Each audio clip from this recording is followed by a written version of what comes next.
What's up, guys? Mason the Brock Henderson here, and this is Gotham Season 3, Episode 22, the season finale, Heavydirtysoul.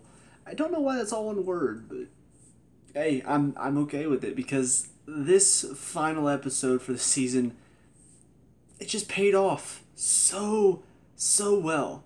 And part of it is because I'm kind of freaking out a little bit, fanning out, geeking out, because there's so much fan service in this final episode. I don't even care. I realize it's blatant. I realize they're just practically naming off stuff like out of nowhere. Penguin's like, well, I'm opening up a new nightclub. I'm going to call it Iceberg Lounge. Just out of nowhere. And, you know, obviously they do have the ice statue of Nygma, but still, it's just the name dropping, and I'm still just like, oh my gosh, that's awesome. Penguin's getting Iceberg Lounge. Selina's got her whip now to become Catwoman. We find out apparently Butch this entire time was Cyrus Gold. I'm like, that name sounds familiar. I looked it up. Freaking Solomon Grundy, the guy that gets reborn, born on a Monday, married on Tuesday. No. Christened on Tuesday, married on Wednesday. I don't remember how the poem goes, but it's just all so awesome how it all wrapped up very nicely. So, let's start it off with the beginning of this episode, which I will say kind of felt like a cop-out a little bit. We start off right where we picked up, or right where we left off from last time, with Bruce stabbing Alfred with the sword. We see apparently that was actually enough to break the hold on him. You know, just the fact that he killed Alfred is enough to break it. Kind of understand, but at the same time, it seems almost a little bit too cheap. I don't know. It's kind of one of those mixed bag things where you want to just accept it and go with it, but there's a little part of me that's like, that's just too easy. Oh, you kill the one thing that Ra's al Ghul wanted you to do. You do it, but then it breaks his hold over you. What? But yeah, so he realizes what he's done, and he's like, Alfred, Alfred, and Ra's is like, practically like taunting him, saying, oh, you managed to break our control, and you will meet in the future, because they are going to meet in the future. But he does drop the hint saying, use the water, Bruce. And so he uses some of the Lazarus Pit water to cauterize the wound, and it manages to bring Alfred back from the brink of death. So then he gets him to the hospital, and they manage to save his life there. And so, you know, it's a very nice moment.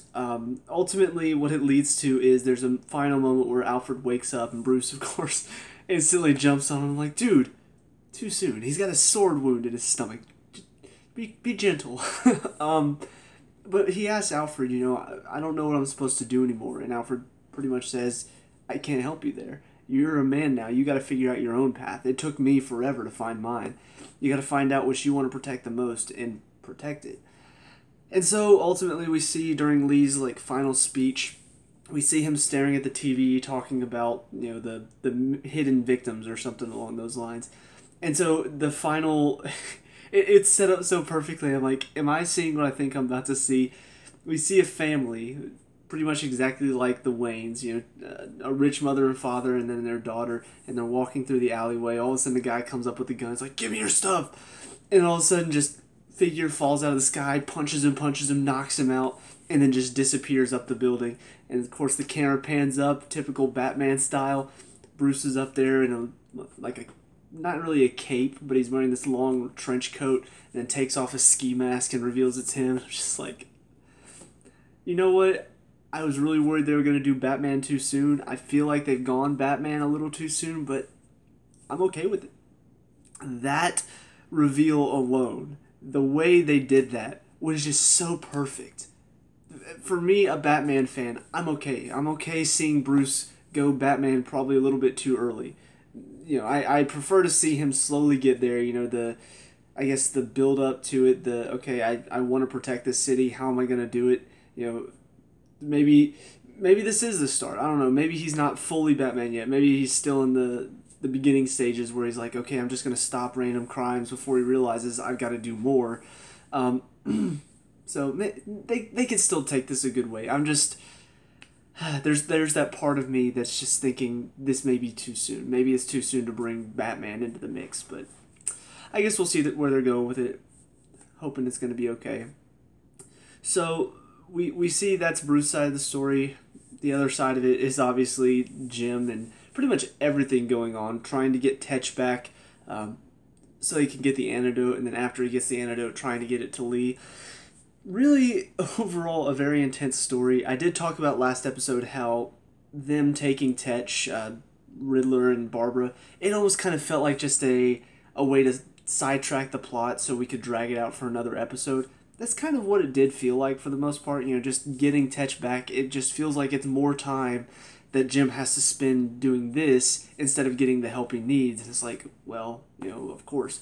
But it does also lead to, I guess, some more Penguin and Riddler conflict, kind of wrapping up their story for this season, because Jim does contact the Riddler and say, hey, we've got Penguin, we'll give him to you, but we need Tetch.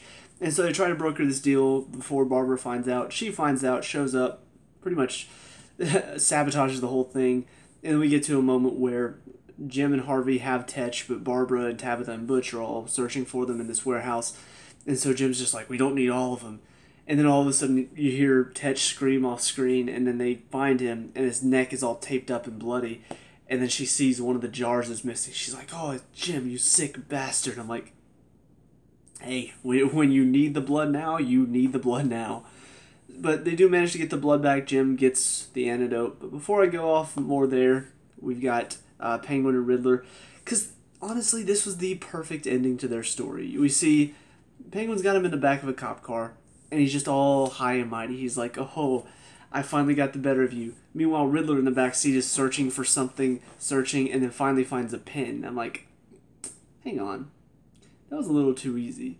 And so he's breaking out of his cuffs, of course, and then he starts talking to Penguin, starts taunting him, oh, you used to have feelings for me, and I didn't feel for you, and that's the only reason why you can't stand not being loved back. And Penguin just, slams on the brakes, gets out of the car, gets knocked down, gun falls away, Riddler grabs it. It's like, I'm going to do this right now. And, of course, Penguin just starts taunting him, saying, your entire name was just a fraud. You got that mantra when you killed me, but you didn't actually do it, so you're just a fraud. Your entire persona's a fraud. And so Riddler's just like, okay, I know a way to fix that right now. Takes him to the place where he shot him last time. And Penguin's just completely calm. I'm like, something's going on here. Clearly something else is going on here. Sure enough, he pulls the trigger. There are no bullets. Penguin just set him up, knocked him down like a pro. And this entire reveal was just brilliant, the way it was all played out. I mean, you got Penguin sitting there on the side of the dock, just sitting there all smug, like, I'm waiting. And he's like, no, there is no waiting. I'm about to shoot you and kill you. You're about to die. There's no more later. And Penguin's just like, I'm okay with that. The way he is talking to him is just so... It was funny, but at the same time, you just know there's something going on.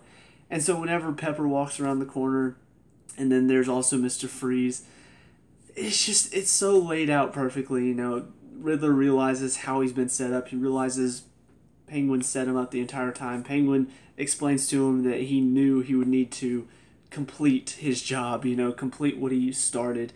And so he just easily set it all up and watched it play out. It was perfect comeuppance, because honestly, between the two, Penguin has been set up as more of the underdog, I suppose, out of the two villains. And so you do kind of want to see him succeed more than you do Nygma, because Nygma's almost kind of too cocky in what he does. There's almost no backlash to him. Where you see Penguin, he's gone through a lot of shit. He's just trying to survive most of the time. And so you do kind of feel bad for him. And so to see him succeed like this and see him get the better of Nygma, who's always cocky, and it seems just like he's full of himself and he's better than everybody else, it is kind of satisfying to see Nygma's face whenever he realizes he's been beaten. And so they do freeze him, and like I said, Penguin decides to set up the Iceberg Lounge and use him as the centerpiece. Obviously, Riddler will return, so I don't know how he's going to be Han Solo'd out of this one, but I assume he will be at some point. But that's about the end of their story.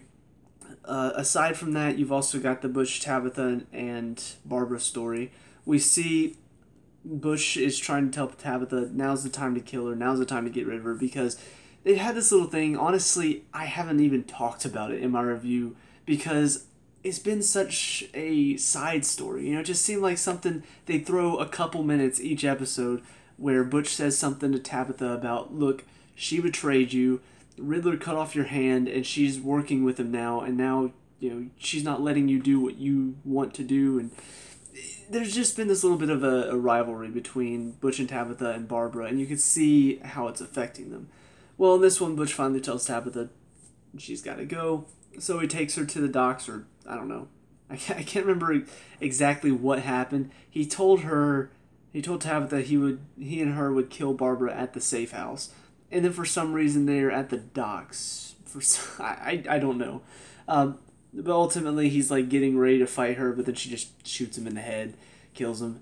Even though, I guess because he's going to be Solomon Grundy, I don't know how this is going to work. I guess maybe it didn't really go all the way through his head. Maybe he's still alive somehow, and I don't know. I thought a headshot was supposed to kill you.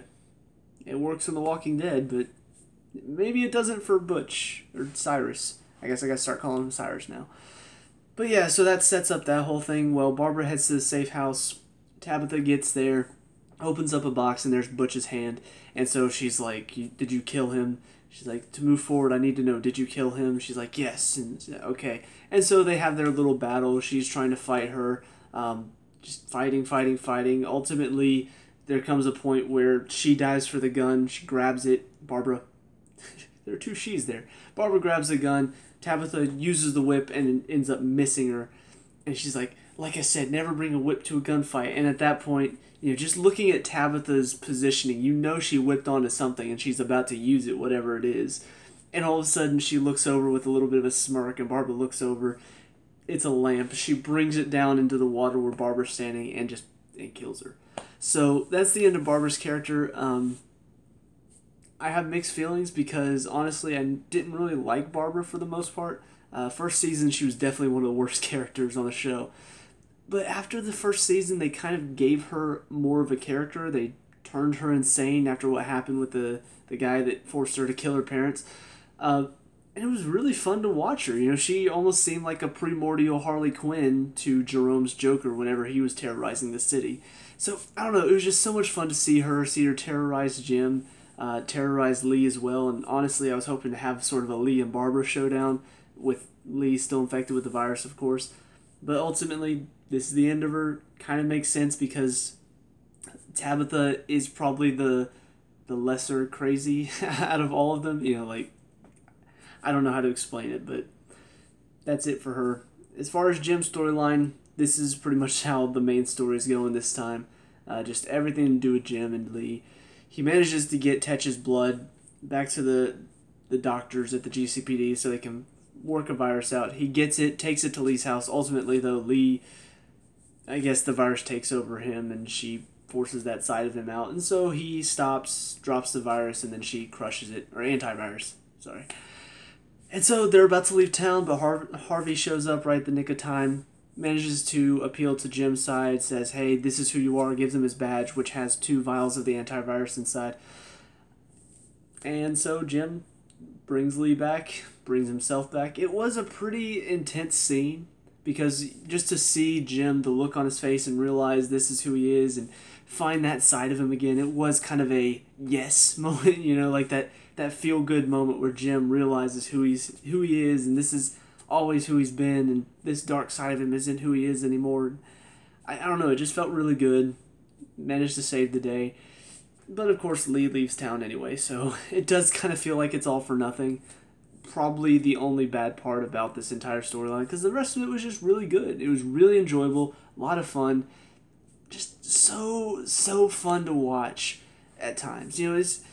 It's for episodes like this that I still love the show, because there are some episodes that do get frustrating. There are some moments that get kind of frustrating. It's like, why are you making bad decisions? Why are these things happening that are just stupid? Why are these side stories popping up when they don't really tie to anything?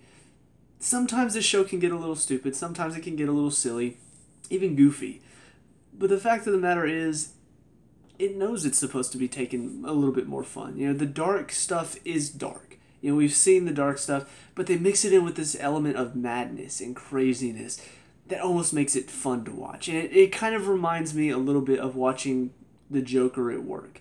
It's dark, it's gritty, but it's also kind of funny, you know, just how they handle it. Everything that they do is just so over the top that it's kind of enjoyable to watch. So I don't know.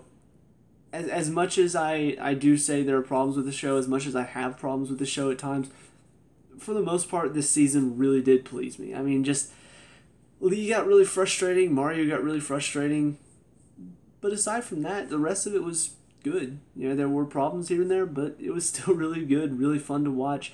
And as long as the show gives you something fun to watch, as long as it's entertaining you, there's not much more you can ask. So I'll say, for the season overall, final thoughts, very good season, probably the best season so far, just because there were more, I guess there were more fan service moments, there were more name drops saying, oh, look, guys, it's the Court of Owls, and oh, look, now it's the League of Assassins, and Ra's al Ghul is here. You know, all of these little things, these little touches that's tying into the Batman formula overall. It's just a lot of fun. And seeing the madness just come into this season, you know, seeing Jerome come back, seeing Penguin as mayor, seeing Riddler turn Penguin evil, and all the stuff that happened between them, seeing just everything go on, just the madness of it all. It was a lot of fun, and I hope season 4 continues to improve. I hope from here on it just keeps getting better, keeps getting better. There's so many fun things they can do. It's almost like they've created their own little Batman lore, similar to the regular Batman lore, but now it's a little bit sooner. Now it's a younger Batman, a younger Jim Gordon. He's still just trying to figure out who he is as a cop, but that's about all I can ask for. So yeah, I'm really looking forward to season 4. Hope you guys are too. Let me know what you guys think down in the comment section below. What were your thoughts on this episode and this season overall? Let me know. We can talk about and discuss all that good stuff. Leave a like and subscribe for future Gotham reviews. I'll see you guys in the next one. Peace out.